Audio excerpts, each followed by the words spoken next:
At the center of the Development Matters experience are serious debates. I do support public-private partnership for three principal reasons. About critical issues of the time. Decentralization brings about transparency. Decentralization in itself does not give development. I'm opposed to PPP or for-profit PPP in the education sector for the following reasons. 1. It commercializes education. Each debate is normally followed by a short profile of a Liberian. I'm the founder of JPAM Liberia, who is succeeding against immense odds or is making his or her name in a particular sector. We are an oil palm processing business. Each Development Matters show also contains a historical segment, like this one, in which we look at the life of Lord Carey, arguably America's first missionary to Africa, and one of Liberia's founding fathers who immigrated to what is today Liberia from the United States in the 1820s. I am about to leave you and expect to see your faces no more. I long to preach the gospel and salvation. I will make it to Africa, land of my forefathers. I'll be free. It was in 1822 that Lord Carey moved to Monrovia, Liberia, where he quickly became popular and ministered. He was soon able to establish churches all over and was also able to open schools by 1826. We wrap up the show with a letter from the diaspora in which diaspora Liberians tell us what they're doing to help their fellow Liberians back home. UWA, like many diaspora organizations, is concerned about the health and educational sector of our country. That is why over the years we have contributed immensely to both sectors. So, what does a typical Development Matters show look like once packaged? Well, something like this. Development matters, development matters. If for you, if for me, development matters. Hello and welcome to Development Matters. On the program today, The money being spent on the government schools are the same money being spent in PPP schools. we debate the use of private-public partnerships to provide education in Liberian public schools. Education is a public good that needs not to be commercialized. Also on the program today, Infant. we look at why students at a school in Grand Bassa County are literally acing the national exams. But we begin with our debate on the use of private-public partnerships, or PPP, to provide education in Liberian public schools, as we now join our moderator on Let's Debate It. Hello and welcome to Let's Debate It on Development Matters.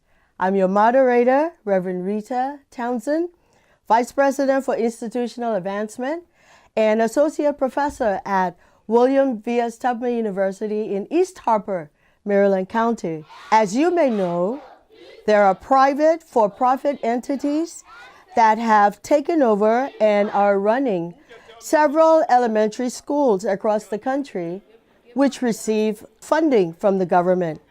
Is it good for our educational system? Or does it represent an unwise use of government resources that undermine the public school system? So to answer these questions today, we will debate the issue, public-private partnerships, the key to a reformed education sector.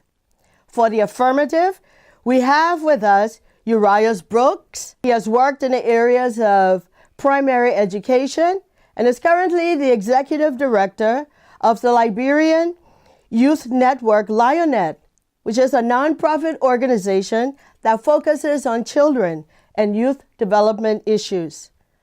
For the negative, we have Anderson Miyame of the Coalition for Transparency and Accountability in Education. You may recognize it as COTE. Gentlemen, I want to say welcome. The debate has rules, very simple rules.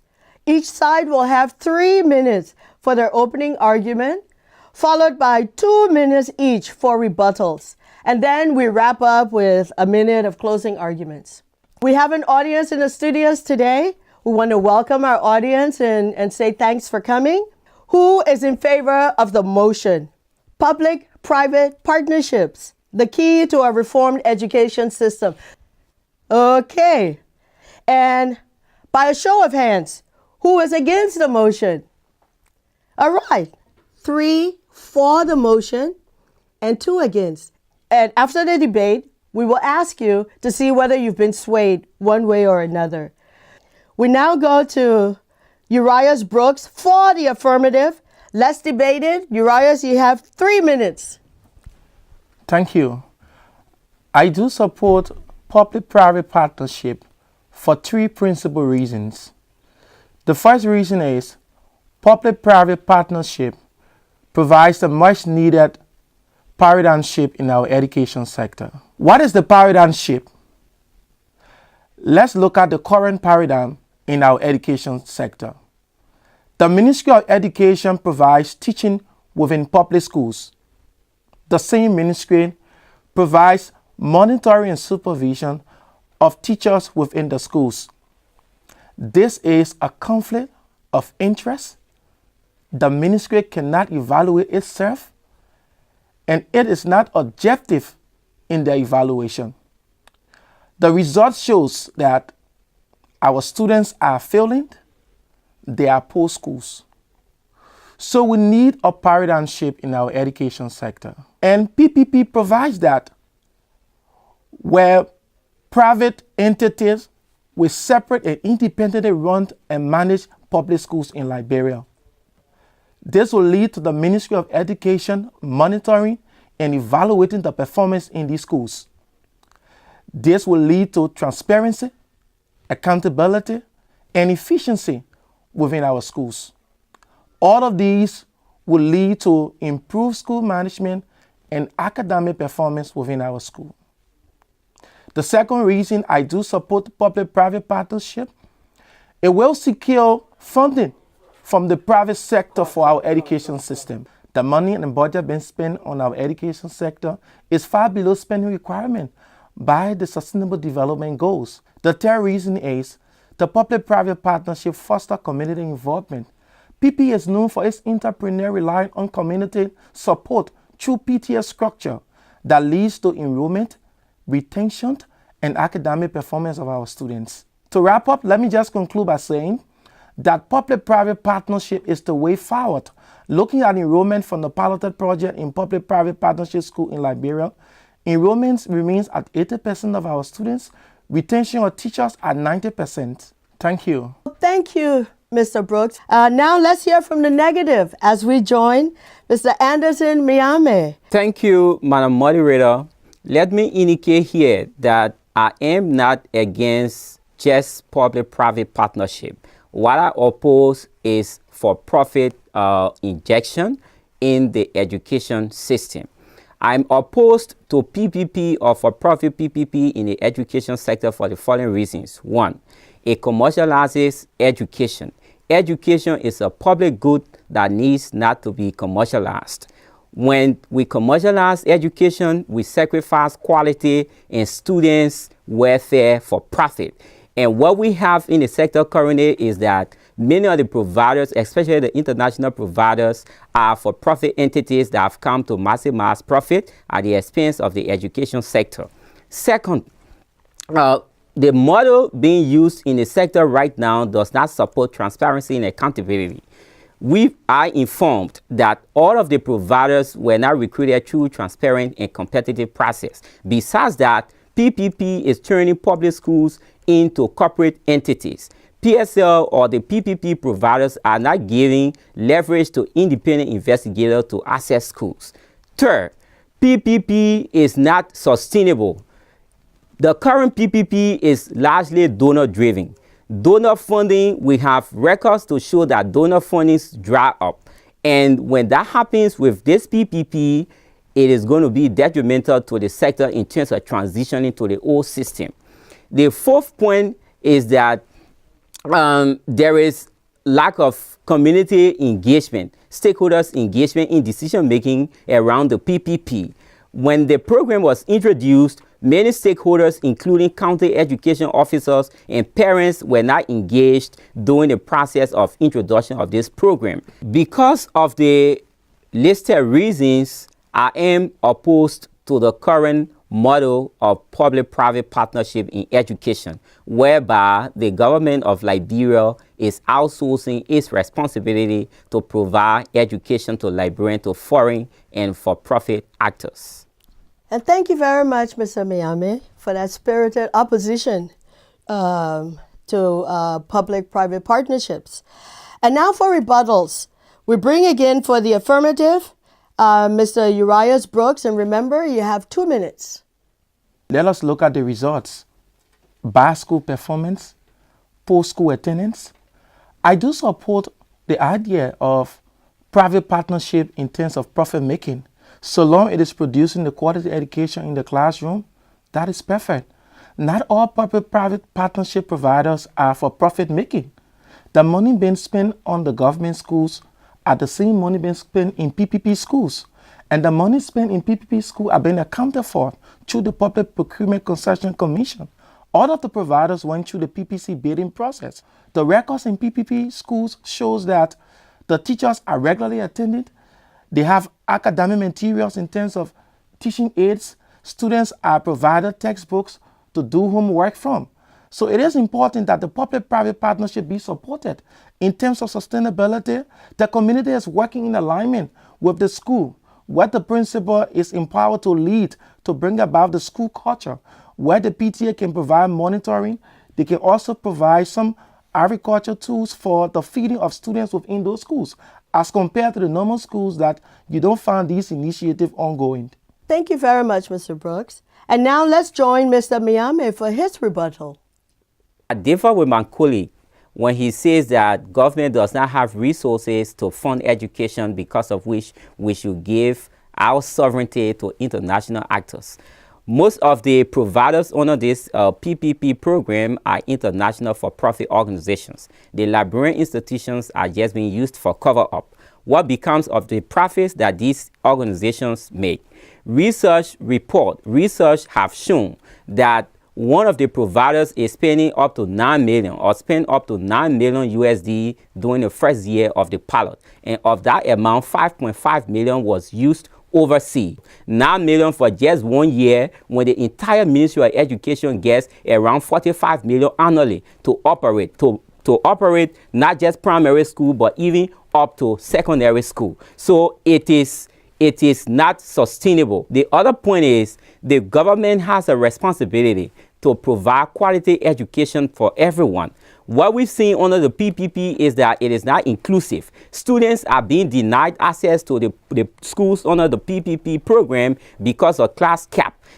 55 students in each class compared to traditional schools that have up to 75 students. Some of the students denied access to the PPP schools ended up not going to school at all because nearby schools were either overcrowded or they could not accommodate them. We want a system that we can sustain. The PPP model under review is not sustainable, so it is not the best way. Let's ensure that we fund education. There are international requirements that we spend around 20% of our budget on education. We've not done that. The problem in the sector is not because we do not have accountability necessarily. The core problem is lack of funding. The Ministry of Education has complained about funding. DOs and structures we have at the local level do not have the required resources to operate. That is why we got problem in the sector, and the sector is being deemed as being messy. So to address it, we do not need PPP or profit-making entities to come and take over our schools. Liberians are managing schools and they are performing. Stella Marie Polytechnic is here. They are very good schools that are being run by Liberians. How are they managing those schools?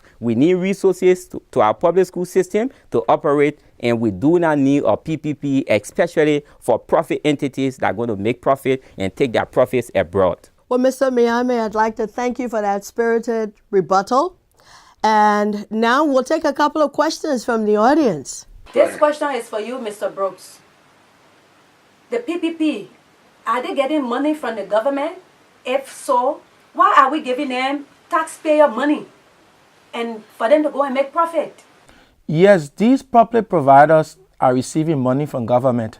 Not all PPP providers are for profit.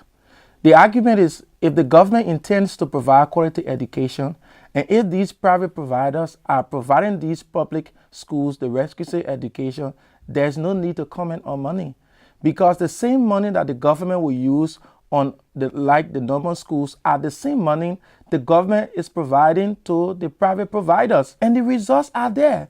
By school performance, our students are failing in the national exams. So do we want our school to continue failing? Let's take our second question from the audience.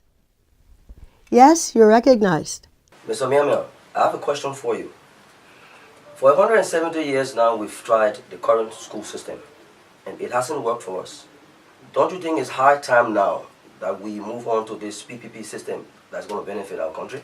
If the argument is that 170 years there's messiness in the sector, then let's outsource the entire Ministry of Education, because they control the system. So they've been presiding over the mess. So let's control central administration. Even our government, 170 years, our rules, our bad things are not changing. So let's outsource the management of our country to foreign actors, countries that have performed, so that they can come and improve system in the country. If the argument is that school management is poor, because of which we want to bring in for-profit actors, let's outsource the entire ministry to foreign actors to take over, and even our government. So the problem in the sector is about funding. Once we can have funding, I'll tell you why.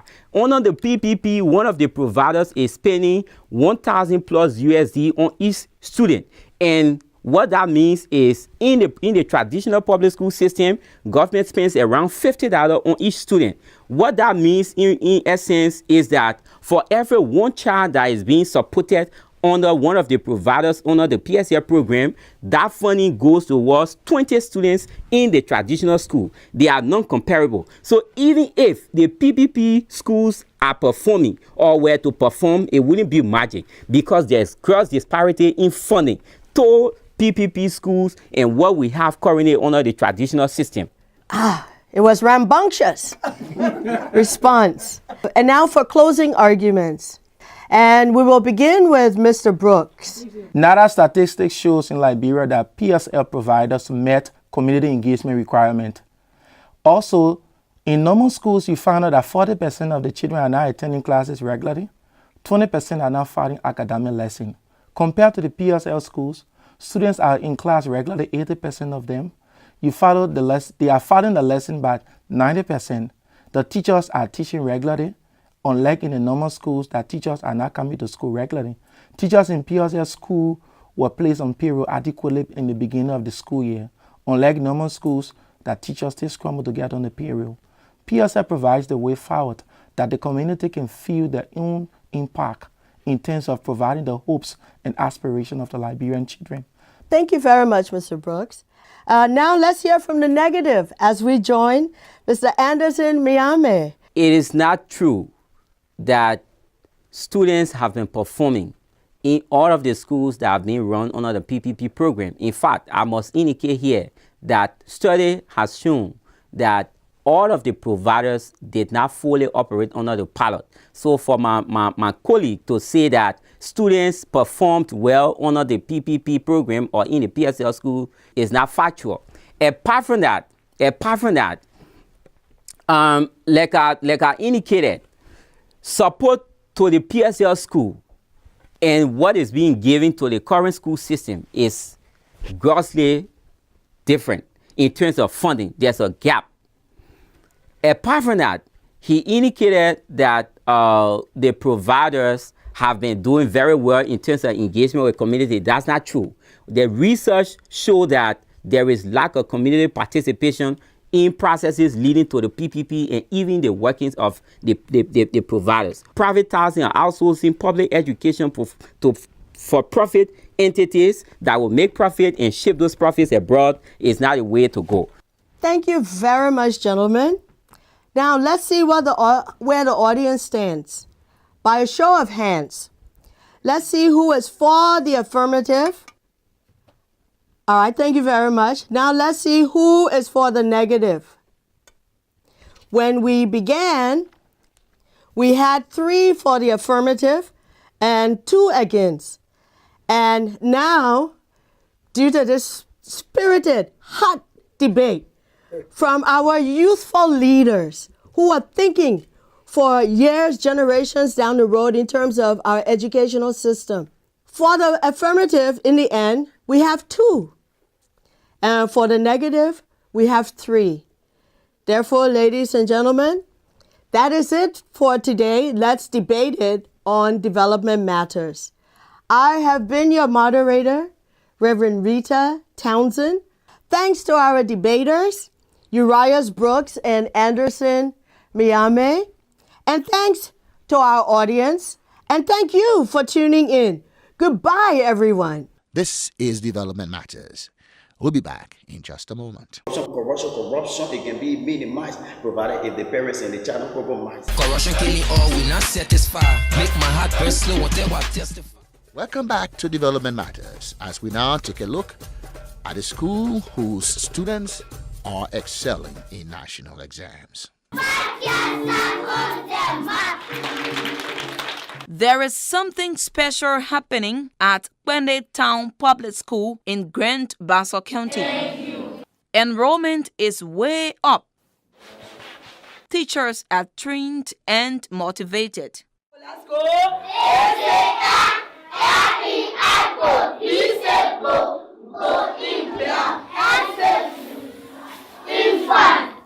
There is an active PTA and an engaged local community. We parents will want to see this school to a full-fledged high school. Students are literally acing national standardized exams.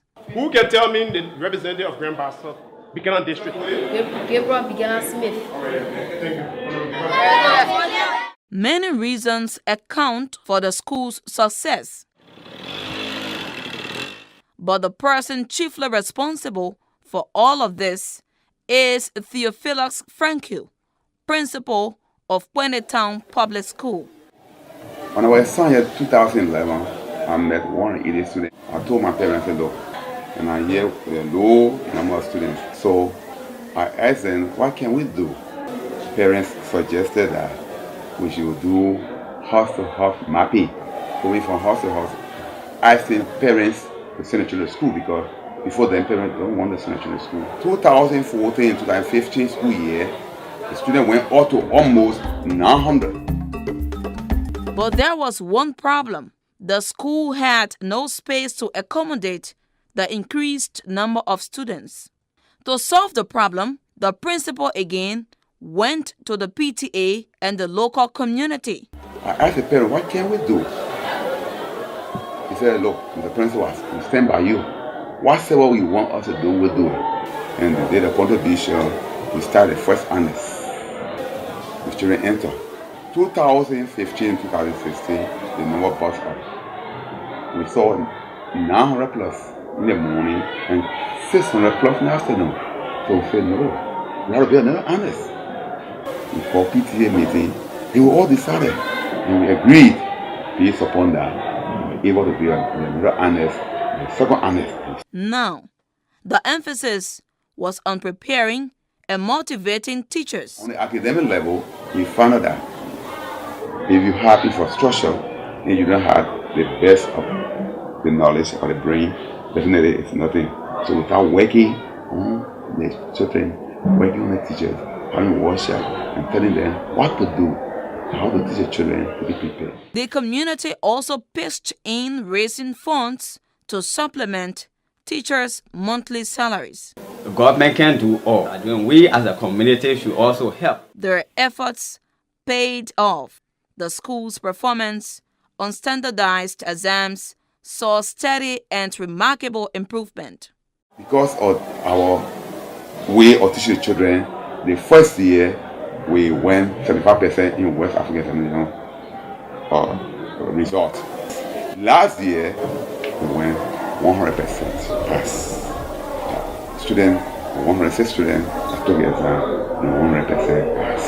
Today we are proud of students. But there is still work to be done. The school now goes up only to 10th grade, and the plan is to take it up to the 12th grade, make it a full-fledged, fully equipped high school. Our vision is to have an equipped sound lab, laboratory, equipped library, and also more qualified teachers. This is Development Matters. We'll be back in just a moment. Need roads, food security, Liberia needs electricity. We need national unity for me and you in every community. Yeah, we need good health care. This is Development Matters. And now, for Historicana, we look at Rabas International Airport, an airport that for 75 years has been Liberia's indispensable link to the rest of the world. Originally built with the assistance of the United States government in 1942, Rabas is steeped in history.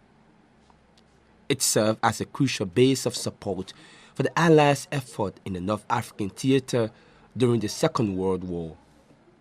The photo of President Roosevelt and Edwin J. Barclay of Liberia at Rabas in a military jeep, with President Barclay at the wheel, shortly after the two men had launched at the airport, is perhaps the most iconic photo of an American president and a Liberian president together. The airport, which for many years had the longest runway in Africa, came of age during the jet age. By the 1970s, Rabas was Pan Am's principal African hub. In fact, the airport was managed by Pan Am from the end of World War II to 1985. A non-stop Pan Am flight flew from New York's JFK to Rabas, from where it flew on to other African cities across the continent. In fact, Rabas was such an important Pan Am Africa hub that virtually every Pan Am passenger visiting Africa had to travel through Rabas. The same can be said of passengers on the many European airlines that made Rabas their point of destination.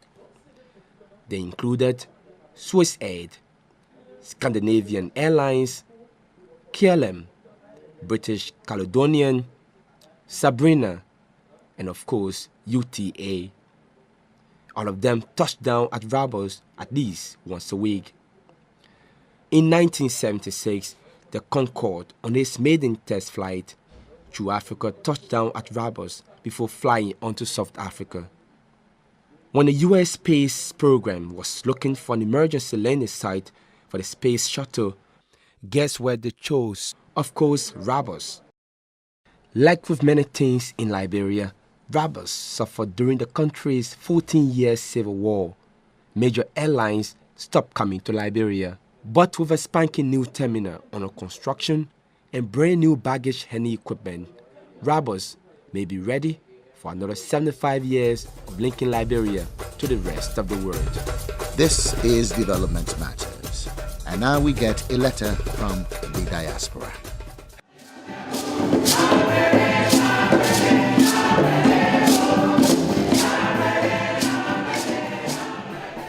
Dear students of the University of Liberia and fellow Liberians, greetings from the diaspora and greetings from the University of Liberia Alumni Chorus.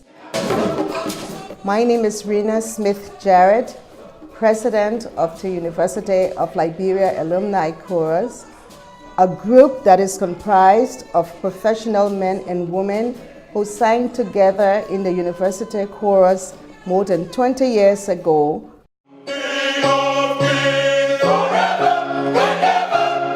In 2009, we organized ourselves particularly to continue the legacy of our late esteemed directress, Professor Agnes Nebo von Bomus, who to date was Liberia's first and only ethnomusicologist. Since our inception in 2009, the chorus has held annual benefit concerts in different cities across the United States.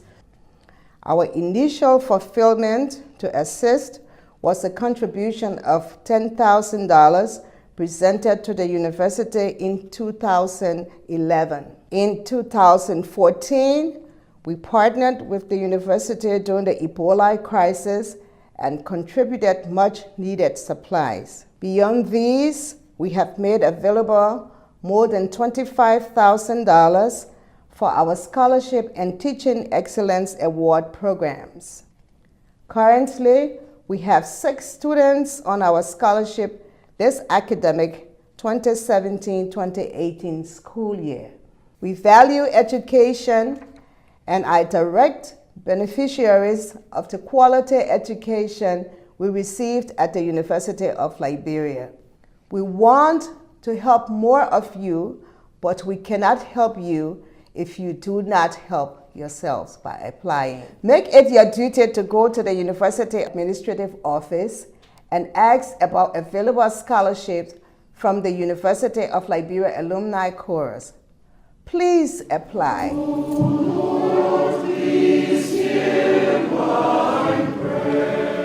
So, we urge you to take advantage of this golden opportunity that is being made available to you through our scholarship program. Thank you, and may God bless you in your pursuits of your dreams. Sincerely, Renan Smith Jarrett, President, University of Liberia Alumni Chorus.